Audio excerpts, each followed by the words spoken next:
The following program contains the opinions of the host, guests, and call-in participants.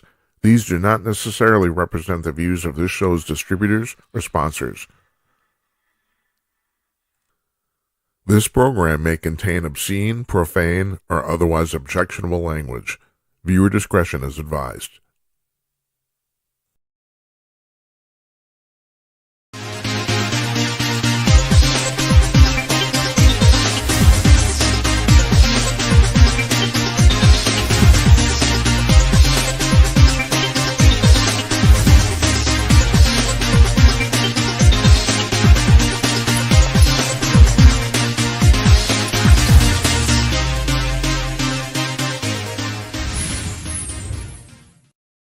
Coming to you cordless, everybody.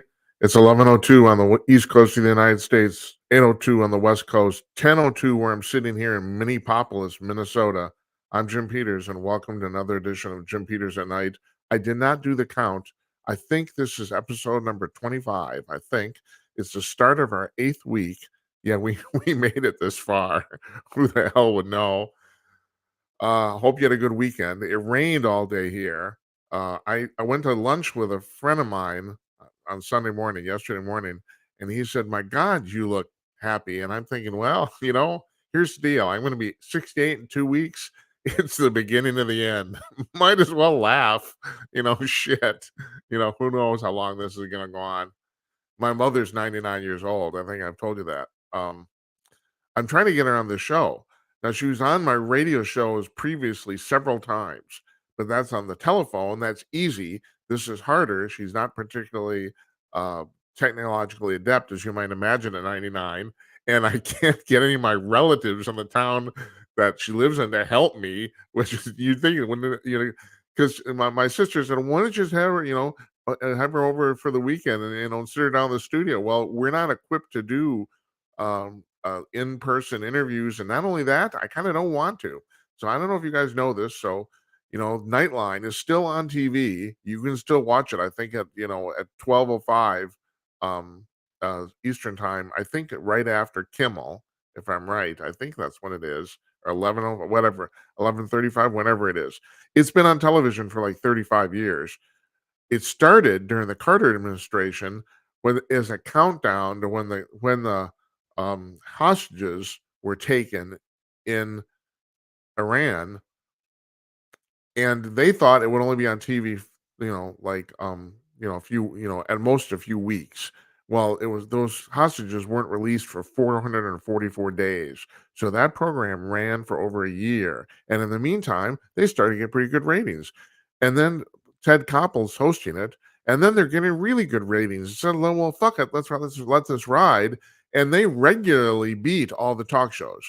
There's a very famous billboard that was in New York City. Jay Leno put up a billboard that said "#1 in late night," and Letterman put up a billboard right across the street that said, with his smiling mug, that said "#3 in late night." But the thing is, he was #3 because Nightline was #2. The reason I'm bringing all of that up is because Koppel famously did not have. I mean, he did that show for like 25 years, and I think he only had like less than a half a dozen interviews or guests on in the studio with him. He didn't like to do it. Matter of fact, if people came to the studio, they put them in another room, so he actually couldn't see them face to face. He liked the idea of dealing with somebody like through the magic of the TV, and he didn't want to look at their face while he was doing it. And I'm so used to this now, I'm starting to think the same thing. I don't know if I want to actually interview anybody, in person. And my mother, and we're not set up to do it really anyway. So my mother, well, why don't you just bring her into the studio? Well, no, can't do that. So anyway, that's my story. I'm sticking to it. Not only that, it rained all weekend here, and it's still raining. I think they got some sort of record at the Minneapolis airport or something. So let me tell you what's going to happen here. We got a big show tonight. We got a big show, big shows, big shoes all weekend. Tomorrow we have a guest. Can't announce it yet. Haven't actually confirmed it, but I'm pretty certain we're going to have one. Wednesday, now listen up. This is really cool. Wednesday, there's going to be the second Republican primary debate on Fox Business, and they're simulcasting on the Fox News. Now, we did this the first time. but the first time I was alone. We're going to go live as soon as that debate's done. Now, it's supposed to end at our normal starting time, but whenever that is, we're going live. So as soon as it's over, it's supposed to end at 10 p.m. Central, 11 p.m. Eastern. We're going to go live as soon. Now this time we're having a panel discussion. We have two guests on. We have former intelligence operative Don Zorro is joining us, and Jeffrey Meyer, the publisher of Conk News, the conservative news aggregator, he's going to join us. So we're going to have a little. We're going to talk about what happened in the debate, and I have a little announcement to make too. Starting next week, Jeffrey Meyer, the CEO and publisher of Conk News, will be joining us every other Thursday, twice a month. So now Jeffrey's done a podcast for a couple of 2-3 years now.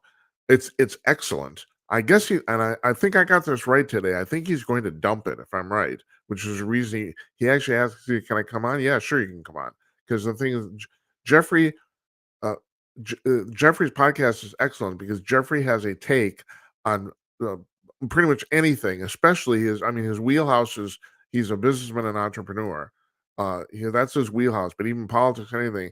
He always seems to have a unique take on almost anything. And for that reason, you may not agree with him, but he's a really, really interesting guy. So I'm looking forward to this. We're going to have him on the first and third Thursday of the month, starting next Thursday. Now this Thursday, we have on Larry Newman, Bigfoot investigator. Larry's been to a couple of Bigfoot conferences recently. He has stuff to talk about. He went into the Ozarks with a bunch of people looking for Bigfoot, and he says they found him. So that's going to be really interesting too. You know, I'm not. Don't get me wrong. I'm not trying to poo-poo what Larry does at all. But the the Bigfoot people are even weirder than the UFO people. That's what I think. But because the thing is, this creature, this is kind of like a Ron White joke about the elusive deer. Have you ever heard this joke? So Ron White says is part of his routine. He says his brother-in-law asked him to go deer hunting with him, and he said, "Well, I'm not really into that." And he said, "Yeah." He said, "You don't want to be out in a deer blind at 5 o'clock in the morning, freezing your ass off with deer urine on your boots." And then the guy says, "Yeah, I got one straight between the eyes with a bullet going 1,700 miles an hour." And Ron says, "Wow, that's a really elusive creature. I killed one with my van going 55 miles an hour." And yeah, that's kind of the joke. But the thing about Bigfoot is, my God. All right, so Larry said that apparently they went out and one person in their party, they said they all heard it, but one person apparently saw the Bigfoot. Larry has said previously he's a very, very conscientious investigator. And he's a bail bondsman by profession. And we're going to talk to him about, that's a big deal right now. We're going to have a separate discussion with him in the next couple of weeks about that. But he's coming on and talking about Bigfoot on Thursday. And he says I asked him point blank on a previous show. I said, "Have you seen Bigfoot?" And he said, "Yes and no. I've never seen Bigfoot with my own eyes, but I've seen Bigfoot through an infrared camera." And I believe him. And he says he saw a family of Bigfoot, and it's the middle of the night in the middle of nowhere. And he said it was very obviously that they were human-like figures walking around. And he says that was enough for him. He said that convinced him that Bigfoot was real. But my joke with the Bigfoot thing is that there's 12 television shows on like the Travel Channel, History Channel, all about people chasing Bigfoot, and they never find Bigfoot, and these shows all get renewed. It's the only television show in America where you can get renewed by failing. It's just amazing. The other thing about Bigfoot, I've said this before, and this really seems to be true, which was interesting about this thing about him going to the Ozarks a couple of weeks ago. And this is a bona fide fact. I'm not joking here. It appears that if you go out looking for Bigfoot, you'll never find him. The people who see Bigfoot are the people who take their family into the national park to have a picnic on a Saturday afternoon. Those are the people who see Bigfoot. The people who aren't looking for Bigfoot are the people who always see Bigfoot. And seriously, you got to think about this. I'm starting to think if this creature's real, and I'm leaning toward the fact that it is. God damn it, it must be smart. It's eluded humans for hundreds of years. No one's ever caught this thing. Now, supposedly, that's not true. Supposedly, in a wildfire in California 2-3 years ago, and we will talk with Larry about this too, because I've talked to him about this on a previous show. Supposedly, the Forest Service, the National Park Service, rescued uh, a really damaged, badly hurt Bigfoot, and who knows where they took him. But apparently they did. That's been rumored for years and years, and I can't remember what the exact location is. Maybe Larry knows. But during a wildfire, they basically saved this Bigfoot's life, and so the rumor is that the government knows Bigfoot's real. So I don't know. I don't know. I have a friend who laughs and laughs about this. I have a friend who watches this show, and he just thinks this Bigfoot stuff is so freaking hilarious. It's unbelievable because he doesn't buy it to save his life, and I understand. Because the thing is, okay, hundreds of years, like, where's the body? you, how come we don't have one? And that's a good question. That's legitimate. So anyway, that's Thursday. Next week we're going to have on. I've been promoting Mark Tapscott coming back on the show all week long. He couldn't make it because, first of all, like I said, he called us, so I assumed it was going to happen. But then it turns out he's going to the debate on Wednesday, so his um, schedule is completely full. He's referred us to another guy at the Epoch Times, another congressional reporter, Nathan Wooster, who I've talked to before, too. Great guy, great reporter, and he's going to the debate on Wednesday too. But he's agreed to talk to us next week sometime, so hopefully he'll be on. Now, there's another thing that happened too. I'm listening. I've talked about this a couple times before. I'm driving around in the afternoon and I'm listening. I keep weird hours, folks. Does this surprise you? This show really is live. You're seeing me at basically a 2-second delay over the inner tube. You know, I'm sitting in my studio in Minneapolis, and who knows where the hell you are. I mean, you could be in Australia for all I know. I know we do have guy. I got a note from a guy in Australia. He does watch this, but I keep weird hours. I generally don't do anything before noon. I don't, because the thing is, we're going to be done with this run 11:30 tonight Central Time. I'm talking my time now. 11:30 Central. It takes me a while to come down from this. It's a lot of thinking, like a lot of thinking on your feet. And I'll go to bed between 1 and 2 o'clock. Okay. So I'll sleep till about 10. And then excuse me, pardon me. I hear I'm picking my nose on the TV again. I've never been good in the morning, ever, ever. And I think this runs in my family, at least my mother's side of the family. We all seem to be night people. So, I mean, I still remember, and this had a big influence on me, and I do not understand why she did this. But as a 8-year-old boy, she let me stay up to watch Carson, which has started at 10:30 here in Minnesota. Yeah, and yeah, till midnight, and I'm going to school. What the hell? I'm 8 years old. Carson started in 1962. I'm 8 years old, but my mother let me do that because she was doing it. She was staying up till midnight, 1 o'clock in the morning. So, and so generally don't do anything before noon. So I will run errands maybe around 4 or 5 o'clock around dinner time, and I'm driving around. And so Joe Peggs, who's I think one of the most talented radio people in the conservative arena right now, him and Dana Lash and Chris Plant are the people who stick out to me because they have their gig. Their gigs are not like milk toast. They're not like everybody else's. Peggs is pretty funny. He's also got a pretty big crew too. He's got and I'm gonna mention his newsreader Kerry Lockey later on. But anyway, I'm listening to Peggs, and he's talking about, to my amazement, he's talking about the fact that he has trouble getting people to call into his show, and he mentions the fact that people want to be, in this age of the internet. People want to be anonymous, and I've talked about this too. We do not get a lot of calls here, and they're video calls. And the thing is, it's right there. You go to jimandknight.com/call. There's a big blue button on the screen. It doesn't matter what device you're on. You can do it from your iPhone, anywhere. There's a big blue button at the top of that screen, and you press that button. You're taken to a preview screen. You get to check out your camera and mic and make sure you look wonderful and your hair is all bedded and stuff like that. And then you press the join button and you're in the queue, and I put you on the air. It's really simple. I've asked every person who's called in so far. It's simple. It's pie. David from San Francisco, longtime caller, he said it was harder to find the website than it was to actually call. That's what he said, and it's true. It's really simple. But the thing, and I've talked about this, but me, Master the Obvious, doofus, I didn't really put this together and didn't really hit me till Pag started talking about it, about how people want to be anonymous. I know that there's a lot of people who don't want their picture on the screen. I understand that. And we also, there's instructions below that button. If you need to read them, you can mute your camera. And we have people have done it. We even, not only have we had callers do it, we've even had a couple of guests have done it. Like the first time Mark Tapscott, we talked to him, and he's going to be a regular on the show. He did not use his camera because he was in a place where he couldn't. It would be uncomfortable for him to do that. So he did audio only.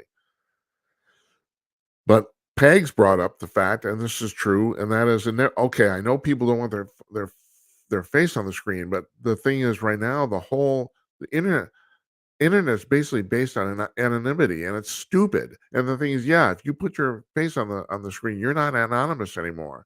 It doesn't matter whether you change your name. People are going to recognize you, and they are. And I don't know what to tell you about that. I think you just have some balls and do it. That's what I think. But like I said, you don't have to. We'll take audio. You can do audio only. It's really easy. It is. But this trolling thing is bullshit. I've talked about this before. I was involved with social media at the very, very beginning as a programmer and as a developer. And I'll be honest, I regret my contribution. At this point, I think social media has done more harm than good, even though it does do some good. I mean, I'm admitting that too. It's not completely evil, but it's been twisted. And the example that I ran in the late 1990s, Web 1.0, I got in the internet when there were only like 400 commercial websites on the entire internet. I regard the start of the commercial internet as the month, it's April 1995, when Yahoo went from a website at Stanford University to yahoo.com, when they actually set up their own server. That's what I regard as the start of the commercial internet, even though it did start before that. There were commercial websites on before that. But for all practical purposes, you got to draw a line somewhere. That's where I'm drawing it. That was the start of the commercial internet. You have to understand, Amazon as a company started in July of 95, but they didn't make their first sale online. They didn't open their website till June of 96. And and then you think, and I had people telling me this, and it's really, how do you put your credit card over the internet and there's no security or there's no encryption or nothing? Well, yeah, because in 1995, you had a better chance of having your credit card number ripped off by some waiter at a restaurant that you gave your credit card to than online, because there are so few people online. Not only that, nobody knew how to scam anybody. People barely understood the technology. Anyway, I'm going on here, and because I got a point to make. So, okay, so my point is, yeah, I know that you maybe don't want your face on the screen. Well, okay, first of all, you cannot don't have to do that, but I would say just buck up and do it. I'm sorry, I got my face on the screen, and here's you were talking about, yeah, not all the good things are good things. So let me tell you what happened this weekend. On Thursday, we did this fantastic interview with Patrick Moore, Dr. Patrick Moore, climatologist, former founder of Greenpeace, right? The interview's an hour long. It's getting massive views on Rumble. The last time I checked, I think almost 2,000 people have watched it. The people who weren't watching much live, but since then, and not only that, get a load of this. This is the part that pisses me off. Only hours after that interview was posted on YouTube, YouTube flagged us for misinformation. Yes, folks, I'm a misinformation specialist. And I don't know, I don't quite understand how this works. I don't know if YouTube, well, first of all, YouTube did flag us, but I don't know if they did because of their own accord or because on a recommendation of the UN. They put up what's called a contextual link that said that climate change, it's just this bullshit about climate change as an existential threat and all that shit. They put that up, and then they link to a page on climate change on the UN website, which I'm going to put a link on our blog tomorrow. We will link to that page so you can read a bunch of crap. Okay.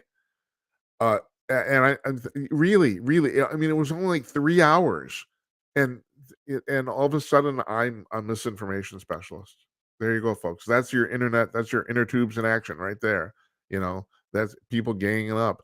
And meanwhile, I'm not the only person who, Dr. Moore and I talked about this. And first of all, if you haven't seen the interview, you should watch it. I recommend you watch it on Rumble. I'm sending to basically, we even put a little note on our watch page on the website this morning about the fact we recommend you watch the show on Rumble, both live and archived, just because they're treating us the best, and also their interface is frankly the simplest.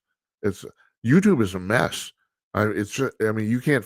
There's so much stuff on there, and I understand they're trying to build the airplane while it's in midair. This website, YouTube, started as a place where people can post any video they want, and it still is primarily that. But for people who are doing series shows like we're doing, especially live shows, they basically had to bolt that on. It's hard to find the live menu on YouTube. It exists, and we're on it right now, this very second. But it's hard to find it. It's even harder on the YouTube app for television. They've buried it. But Rumble, God bless them, they're right up there. And I'll be perfectly blunt too. The vast majority of our viewership so far in the last 8 weeks has come from Rumble. The vast majority of it. But I recommend you watch it. That you go watch it. But the thing, we talked about this, about the fact that there's no, folks, I cannot tell you this enough. There's no bigger grift on the entire planet right now than the climate change, quote unquote, debate. Now, just yesterday, no, actually not yesterday, a couple weeks ago, I'm reading this. This is from justthenews.com. And the amazing thing is, I think this happened. Oh, excuse me. Hold on a second. I need a little water.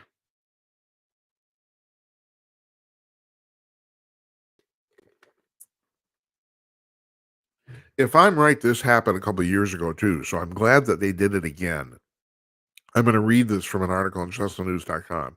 A coalition of 1,609 scientists from around the world has signed a declaration stating, quote, there is no climate emergency, and that they, quote, strongly oppose the harmful and unrealistic net zero CO2 policies being pushed around on the globe. I'm to continue. The declaration itself does not demonize carbon monoxide and does not discuss any harmful effect of other pollutants.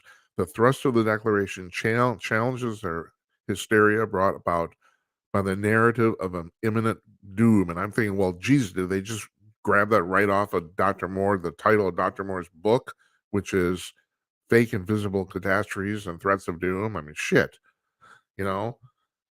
But they're saying the same thing. And I just want to be precise here.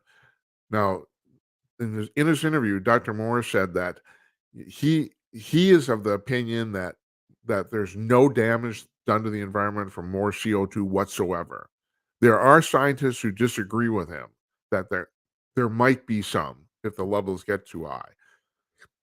I think he explained in perfect detail why it's not a problem, because he said that not only is there been more CO2, that right now we're in almost a bottom period for CO2 on the planet. But one of the things about greenhouses, they're talking about greenhouse gases.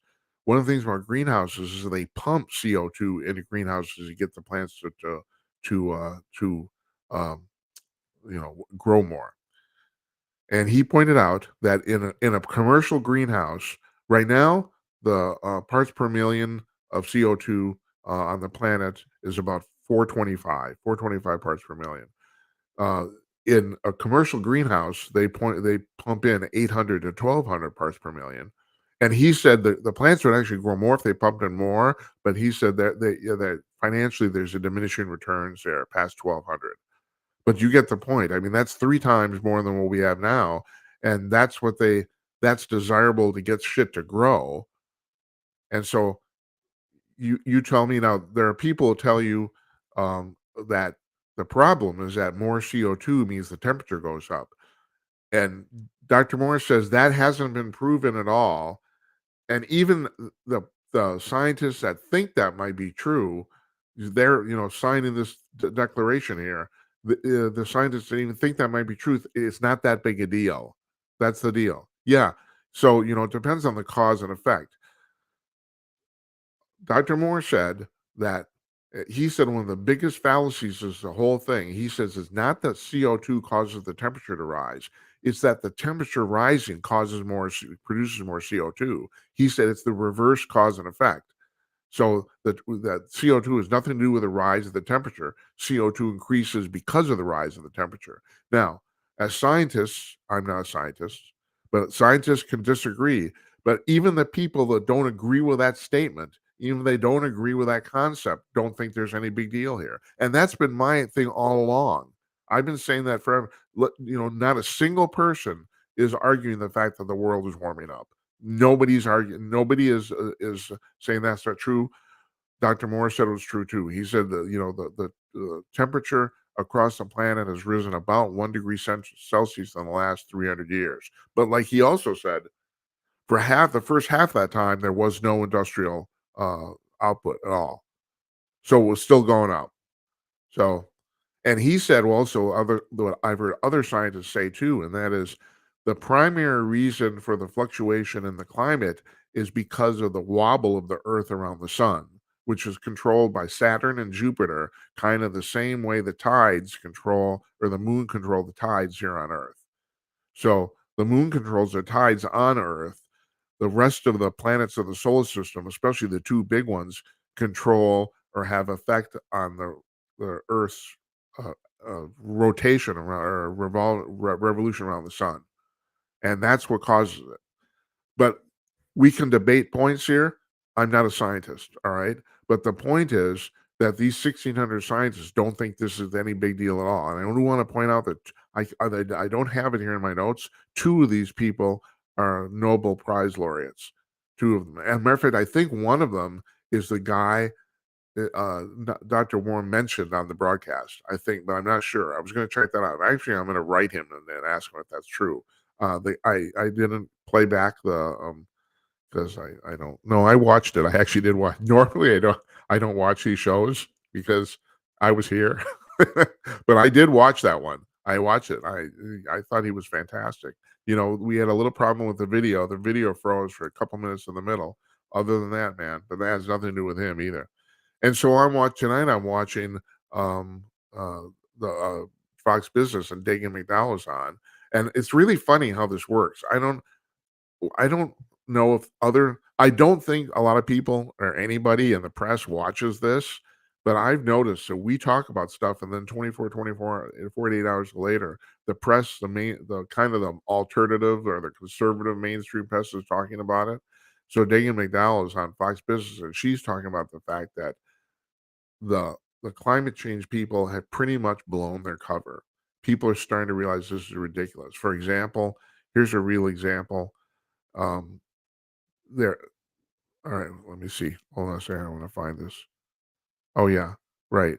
The Secretary of the UN, same people who flagged our video, uh, they said, the Secretary, UN General Secretary said, we have opened the gates of climate hell. And they have said they only need, now this is honest to God truth, they said they only need $75 trillion to solve the problem.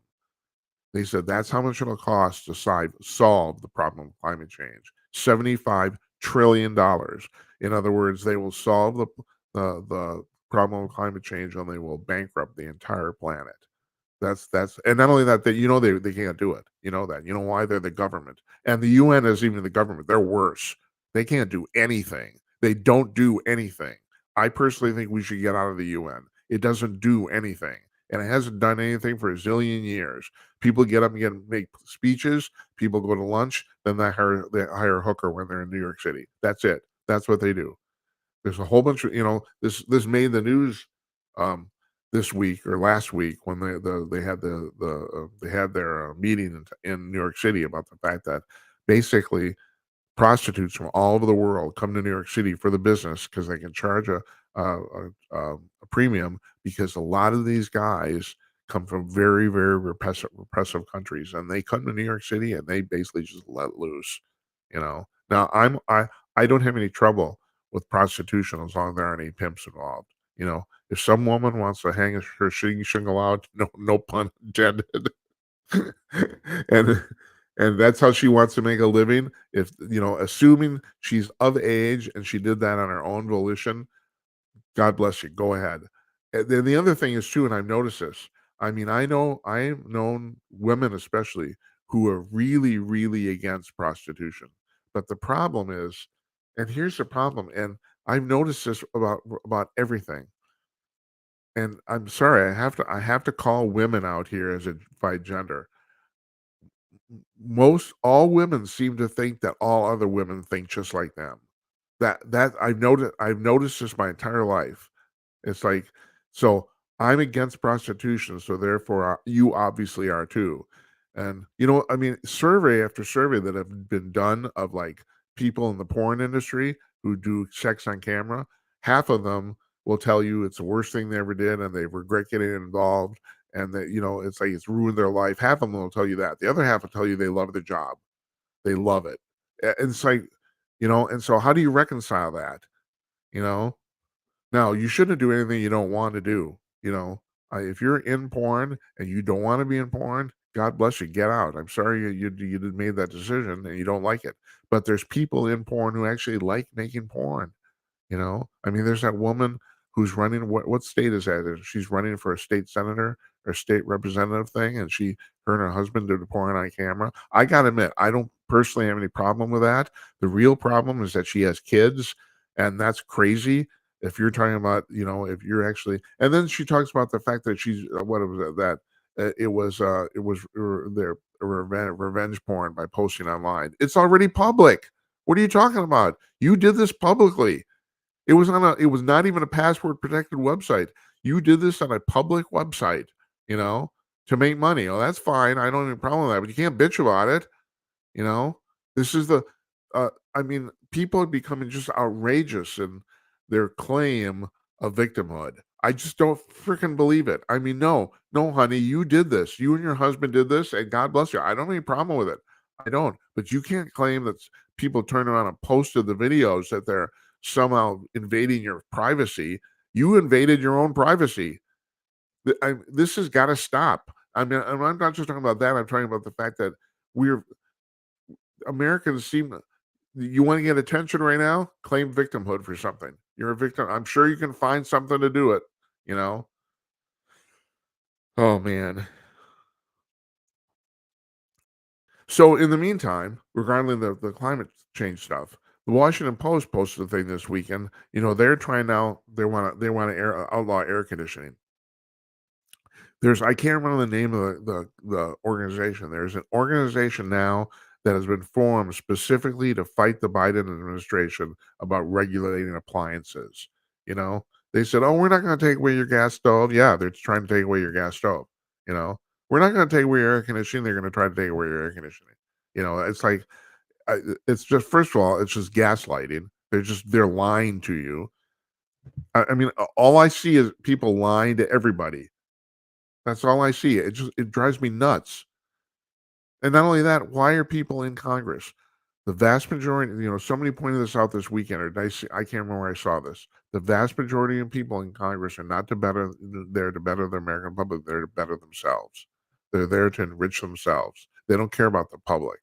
And I've said this for many years, and that is politics in America is for losers. If you failed at pretty much everything, you can go into politics. The whole thing is the Woody Allen joke. If you can't do, you teach, and if you can't teach, you teach gym. And here's my addition to that: if you can't teach gym, you're going to politics. That's basically the way it is. Have you seen these losers that are our representatives? You know. Now I'm going to segue to this, even though wasn't next on my rundown. The Senator Menendez has been, now he's a freaking loser too. He's gotten caught supposedly 3 indictments about, uh, bribery for $480,000, I think is what the actual charge is. So has it occurred to you that right now Comer's oversight committee they have verified that the Biden family took in at least $20 million off of selling quote unquote foreign influence. They actually think it's 50, but they have proof. They have bank receipts for 20 million. So can you do some math? 20 million versus half a million? Well, that's 40 times, isn't it? Holy shit, I figured that out on my own. So has it occurred to you that the reason and, Menendez says this, and here's the real weird thing. He may be a grifter, but he also may have a point here too. In other words, he may be guilty, but, like, why now? Why are they did they just figure this out? There's a lot of people who think that the Biden administration is throwing him under the bus as a distraction. So, now we're talking about this, don't, here the left hand is doing this, the right hand is pulling rabbits out of hats, and I think there might be something to that. It's like, okay, and that's a really weird thing. He may be guilty. There's a good possibility he's really guilty that he did this. Like, I mean, shit. How many people in Congress aren't on the take? I mean, Nancy Pelosi, $100 million later, and she's running for another term. She's been in Congress 42 years. Did you hear me? 42 years. She's 82 years old. Does she need to do this? No. She doesn't need, there's no reason she needs to do this other than her ego. That's it. And I don't even know if it's that, you know. So what is Menendez guilty? I don't know. We'll find out. We should presume he isn't. I mean, I'm really tired of like Russell Brand. Brand got accused by 4 women of sexual assault. Although even none of these things happen, are they're all at least 10 years old. And so I'm reading today. I'm reading about some woman, and she runs a rape crisis center, and she said, "You don't understand. It's really hard to come forward if you've been assaulted because people don't believe you. You end up being the victim. You're victimized twice, all this sort of stuff." And I know that's actually true, but there's another problem too. We don't know if you've been assaulted unless you tell somebody, right? And that be somebody be the police. I can't read your mind. It's like if you want justice, you have to tell someone. And okay, so let's say it takes you even 5 years. All right, fine. But we're talking about people are making allegations that are 10, 20, 30 years old. I mean, the allegation against Brett Kavanaugh was at least 30 years ago. I think it was longer than that. Well, no, I'm sorry. That doesn't cut it. I don't care how hard it is. Life is hard. You got to do hard shit. You know, it's like no, we can't read your mind. There's going to be, ladies, there's going to be no justice unless you tell someone. And I hope you're listening to me here. I know it's difficult. I know people are going to poo-poo you. I know the police might treat you like shit. I know that you might be victimized twice you know, by your family and friends. I understand all that stuff. You still have to do it because if you've been legitimately raped, these people need to be these men need to be brought to justice. It's not men 99% of the time. So that's the thing. It's not easy. Nothing's worth doing is easy. I would like, so I'm getting off track here. I don't really care. Baltimore today, in Baltimore, 13 high schools, 13 high schools. We're probably talking about roughly 10,000 kids. Not a single one of them passed this math exam. Not a single one of those 10,000 kids in 13 schools passed the math exam. Folks, anything in life worth doing is hard. You can't escape it. You might as well embrace it. That's the thing. It's like, yeah, you think you're going to cruise through life? Well, Hunter Biden can cruise through life because his dad's the president, and he's a scumbag too. He's making art. Yeah, tell me about it. Have you seen his art? It's like what a great grift. I mean, what a great idea. You're like, we'll charge people $500,000 for these art pieces, and we'll tell anybody who they are, because I won't know. Well, yeah, fuck you. Nothing in life worth doing is easy. Nothing. You might as well just embrace doing. Here's my thing: pick your poison. Yeah, everything's hard, but you probably have a natural inclination towards something more than others. Everyone does, just by the makeup of your personality. I seem to be relatively good at what I'm doing here. This seems to be a talent of mine, and especially the fact that I can go on for 75 minutes without a break. I got to talk to a friend of mine today on the phone. He's saying, "How the hell do you do this?" I don't really know. Yeah, yeah. I entertain myself. That's how I do it. But still, that's my point. It's like I've practiced this a lot, and I'm highly critical of my own performance, highly critical, because it's like people, you want to watch. I want you to see a quality show. There's so many shows. There's so many people doing what I'm doing. I mean, so far after 8 weeks, it seems to be working out. We'll find out. But my point is, yeah, this is not easy. It's not even just doing the on air part, the live part. It's like they're booking guests, and I've said this before. Booking guests isn't hard, but it's extremely time consuming. Because the thing is, it's back and forth and back and forth. And sometimes you're dealing with agents and reps. You're not necessarily actually dealing with the person you're going to talk to. It's really really complicated. That's why I'm telling. Like I said, I think I have a guest tomorrow. I'm not 100% positive. I don't like to announce it unless we actually have it confirmed. We just confirmed the thing with Jeffrey Meyer on Wednesday, about 4 hours ago. So anyway, so the deal is pick your poison, and no matter what it is. Also, the other thing I have to tell you too is you can't delude yourself. You know, okay, you want to play professional basketball, so here's the deal: about 0.5%, that's one out of every 200 people in Division One NCAA basketball end up in the pros. Those are the people in Division One, not even Division Two or Three. The people in Division One, only one out of every 200 players makes it to the NBA. And it's unfortunately, it's as many instances as much circumstances and even luck as skill. I mean, I would like to think that if you're that good, someone will notice somewhere. But I have to tell you this. I was in music, in professional music most of my life, and I heard an interview with Madonna, who I find kind of fascinating, but not necessarily as a musician. I mean, I don't know how talented she is musically, and I think that this is what I think, and that is the end of the day, the Vogue video will end up in the Museum of Modern Art, and people will still be watching that 100 years from now. But other than that, her music is not going to survive at all. And still, I can even make a point, hasn't to this day, even from 40 years ago. But she said something in an interview a few years ago that I found really, really prescient. Somebody asked her, the interviewer asked her, she said, Is all talent recognized? And she said, Well, if you'd asked me before 1980, I would have said yes. But since then, I'm starting to think that there's a lot of truly talented people who, because of whatever reason, never get an opportunity. And I have noticed that too. Uh, and I think it has to do with the fact that there's more people on the planet. There's more people now than there were 50 years ago, but in many ways, there's not that many more opportunities. You're talking about, like, for example, like in the music business, you want to get a recording contract, you want to hit record. That's really not how it's done anymore, per se. Now it has a lot to do with social media. However, I do have to tell you this too. I know this for a fact. 95% of the music shit you think is viral online is actually meticulously planned by some marketing or publicity firm, almost all of it.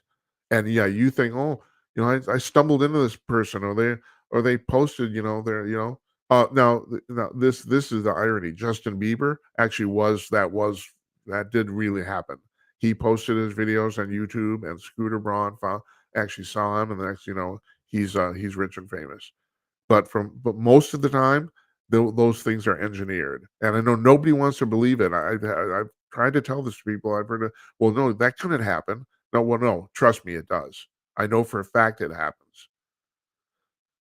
But she said, my point is that there's there's not really many more opportunities, and that's partly because of the way humans' brains think. There's only about 10,000. Your brain, the average human brain, can only keep about 10,000 people straight in their head. This is a limitation of literally the cranium function. It's the limitation of your brain, your brain processing. And so it's not like if there's more people, there's more records or more recordings or more songs, because you can't remember more songs. You can remember. It's like the same thing. I've heard the same statistic. The average person knows the lyrics or partially lyrics to about 10,000 songs. And beyond that, if you want to learn any more, you're pushing some out. Now there's people who I don't understand how people do this, like Donald Trump, because of what he's done for a living, not even the politics thing, even before then, he's probably met so many more people than I have. I don't even know how you keep that straight. And I know I have met more people than the average person. and I have way more. And yet I look at guys like Trump. I don't see how they even do it. I it's like, and who else would be a good example of that? Uh, I at the top of my head, I can't think of one. But but Trump probably knows like 50,000, 100,000 people.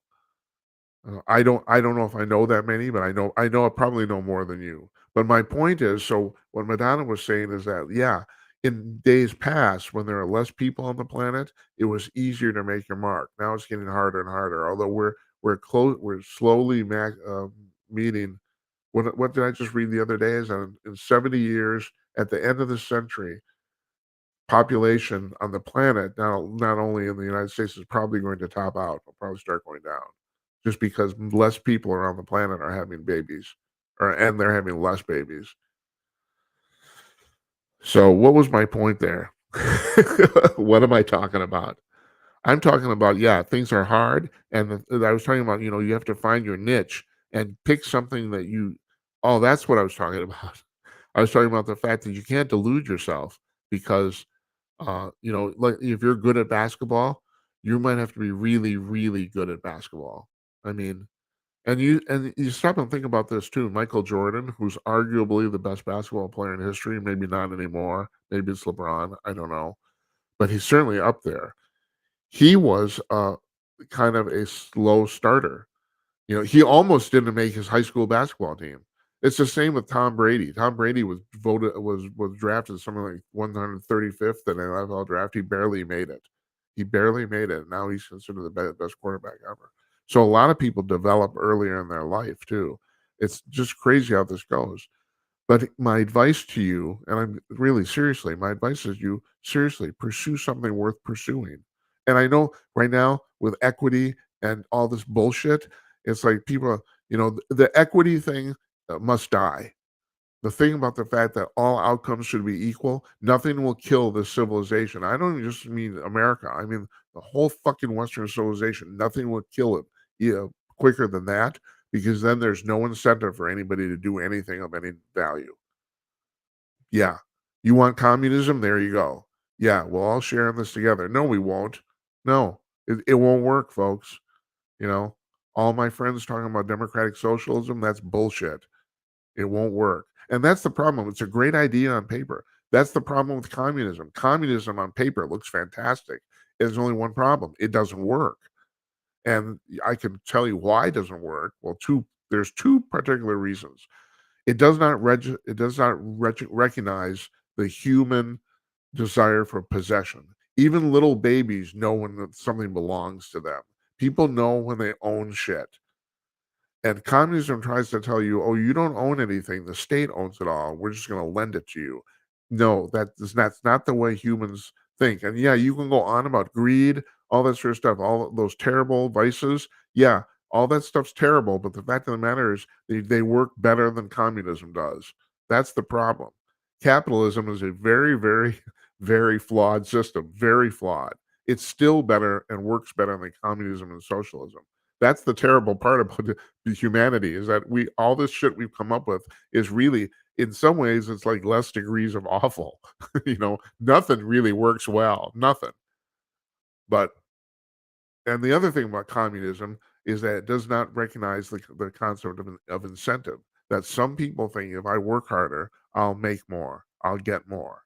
Now, that doesn't always work out in the real world, but as a general concept, it does work as a general concept. And communism doesn't recognize that either. And so that's the problem we got going on here. I just got off track. What's wrong with me? Oh, and so now I better mention this, because this is what we put in the promo for the show today. So Washington Post does a poll this weekend. Trump is beating in their poll. Trump is beating Biden by 10 points, and of course, they couldn't handle this. So even they said that, well, we think our poll is kind of an outlier. No shit, you do, huh? Because you can't handle that. Biden's numbers have never looked worse. So they're going down and down and down. I mean, this guy, he's gonna completely crater. I mean, if nothing changes on the trajectory we're on right now, if Trump and Biden end up running against each other, it looks like Trump is going to kill him, let alone squeak one out. That's what it looks like right now. Now, I don't I think things will change because things always do change. There's always gonna be some MacGuffin in there MacGuffin in there somewhere. The MacGuffin was the thing in the Alfred Hitchcock movies that everyone was fighting over, but nobody really they never in the movie, they never really acknowledge even really what it is. So, that was Alfred Hitchcock's idea.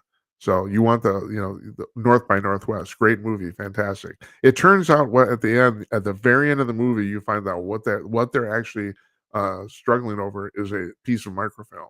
But you don't know that until through the entire picture. All you know is that they're after something. That's all you know. So yeah. So anyway, yeah, Trump is ahead by 10 supposedly. Now, the other thing that happened this weekend is now the last I saw, apparently, I think the Senate did rescind the Fetterman dress rule about the fact that you didn't have to wear business attire on the floor of the Senate, and the New York Post did a fantastic, fantastic little experiment this weekend. They sent a reporter dressed the way Fetterman dresses in a hoodie and shorts and tennis shoes to these expensive restaurants in New York City, and none of them would let him sit down. None of them gave him a table, you know. But somebody mentioned this. I think this was on a Gutfeld show, and this is really you got to think about this. All this shit's happened in less than 3 years. So what happens and what the liberals would like you to do is they want to slowly relax standards for everything. For everything. I was just talking about, the fact, nothing worth doing is not hard. Same thing. It's like, okay, so those kids in Baltimore, none of them passed the math test, not a single one in 13 high schools. I don't know what the count of this. I'm guessing it's we're talking about 10,000 kids. That's my guess, roughly. I'm guessing. I don't really know. None of them passed. None of them passed it. That's bullshit. That's but the thing is, like I want to point out, all of this has happened in basically 3 years since Biden took office. The border, I mean, we can't get started on the border. The only thing I haven't mentioned about the border is that this last week, basically, Biden admitted what was going on, and that is that they are letting people in without trying to stop anybody. He basically said that. He said it was a moral imperative that they let these people come into the United States. That's crap too. It's complete utter crap. If you don't have a border, you don't have a nation. It's as simple as that. And right now, the pace right now is about 10,000 people a day are coming over the border illegally. 10,000, which they figure by the end of Biden's term next year, that will be about 7 million people that have come in. And folks, that's 2% of the American populace. 2%. Now, in certain states, like in Pennsylvania, for example, all right, they're a lot of these people are going to be given temporary work visas. In Pennsylvania, if you have a temporary work visa, you can get a driver's license. And in Pennsylvania, if you have a driver's license, you're automatically registered to vote, which means that hundreds of thousands of illegal people will be registered to vote in Pennsylvania. That's why they did this. I've been saying this for 2 years now. That's what's going on here. They're trying to stuff the voter rolls. This is I mean, this is unbelievable, and I think, like Dagan McDowell was talking about the climate people, the problem is they're getting desperate. So now they're saying all this shit. John Kerry's saying all this shit about the fact that, we have to stop this now, or, now they're really, really they're really coming out with this doom and gloom crap. I mean, even more than before, because they're getting desperate because they realize now the public is catching on to the fact that this is a grift, and that's exactly what it is. It's all complete utter bullshit. Yeah, you want $75 trillion, and you won't solve the problem. And I know you won't solve the problem. You know why? You're the government. That's why. All right. I was also talking about the fact that I mentioned this at the top of the show, um, kind of offhand, but I want to end with this. And this is kind of sad, and we're talking about more of the stuff than politics today, as you might have noticed. I'm just to read the headline from Fox News website. Bruce Willis's wife says it's hard to know if the actor understands his dementia diagnosis. So Bruce, I don't know if you've heard this. I assume maybe you might know. Bruce Willis has dementia. He and apparently it's pretty bad. She's saying she doesn't even know if he knows what's going on. Now, the sad part about this is I don't know about you. I've had family members who had dementia. It's really it's the it's terrible. And the really terrible part, at least the way I look at it, it's not actually being in dementia, it's sliding into it. I mean, when you start to realize that your faculties are going, you have enough awareness to know something's wrong. She's saying that Bruce might be at the point now. I read this article too, that where Bruce might be at the point where he doesn't even know anything's wrong. And yeah, that in some ways that's blissful for the person who has the problem. But of course, for a family, it's terrible. It's awful. It's sad. You know, and and so I'm bringing this up because I want to make sure you guys know this. You got to love each other. We have too many families who are estranged here uh, in the country. I mean, I hear about this constantly in my mother's building, where my mother lives. There's older couples, older men and women who basically I've even met some of these people. They're basically estranged from their family. Their family pays no attention to them. Who knows why? I'm sure in some cases it might be warranted. I mean, if you raped me when I was a kid, I probably don't want to spend any time with you anymore. But yeah, unless it's something really serious, give it up. That's all I can tell you. It's like, you know, if it wasn't rape, or if your father did not kill your brother and you saw it, that sort of thing. Um, if it was just a matter of you married the wrong person or you have the wrong sexual orientation or that sort of thing. I mean, try to find forgiveness in your heart, because it's like it doesn't last forever, folks. I was joking about it. Seriously, I look at myself. In 2 weeks. I'm gonna be 68. People on both sides of my family live forever. I mean, forever. It's fucking unbelievable. Three of my four grandparents lived over the age of 98, and the fourth one, if he had had a stroke today, probably would have survived it. That was in 1962. So they'd have shit. My thing about medicine is before 1980, nobody knew anything. And seriously, you're wondering why the greatest generation, my dad's generation, the people who fought in World War II, why they don't want to go to the doctor? That's because until recently, the doctor didn't know shit. Now the doctor does. We have MRI machines. We have all this technology. But they didn't know anything. But you gotta, and the reason I brought that up is because yeah, it's I do see it. I'm at a point in my life where I can see the light at the end of that tunnel, that long tunnel there, and you know, love the people in your family, love the people you're with.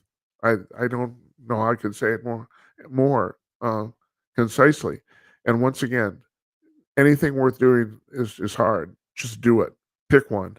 You know, the problem isn't your problems. The problem is the fact that you have the ability to choose your problems. That's the thing. That's the thing that most people never learn. You have the ability to choose your problems. So choose the problems that are most conducive to your life and your personality. And I'm not even talking about work. I'm talking about everything. You know, it's like I'm talking about kids. I'm talking about your spouse. You know, whatever. If you want to go on a crime spree, I don't know. But choose the problems that you can most easily handle, and in some ways, problems benefit you because they make you a better person. So that's the point. You have the ability to choose your problems. You can't avoid problems. You're always going to have them. Always. The richest man on the planet, Elon Musk, has a shitload of problems. First of all, his daughter thinks she's transgender, and he doesn't think so. It's like all sorts of crap like that. I mean, I don't even have to go on. So, all right, folks. I guess that's our show tonight. I just got myself bummed out. So tomorrow, I think we have a guest, but I'm not sure, so I'm not going to announce it. Otherwise, there's more news. When we started this show 8 weeks ago, I thought, and I said this the first week, I thought maybe we'd have guests on Monday, Tuesday, and Wednesday. And on Thursday, we would just have a call-in show. You just call up, That's what I was thinking. Now I'm starting to think that show might be Monday. First of all, like I said at the top of the show, Jeff Meyer, the CEO of the publisher of Call News, he's going to be coming on every other Thursday. So that's that's half the Thursdays right there. But in booking this show, I've noticed that the majority of guests have avoided Mondays. I don't really know why that is. I don't know if it's because, they're just trying to get their shit together over the weekend. I don't really know. But Mondays has been so far by far our least booked day of the four of them in the week. So I don't know. Maybe this is going to be a good thing. Or maybe we'll just ride with this. I don't know. And you didn't call me tonight. You should call. You really should. JimAtKnight.com/call. Our website is JimAtKnight.com.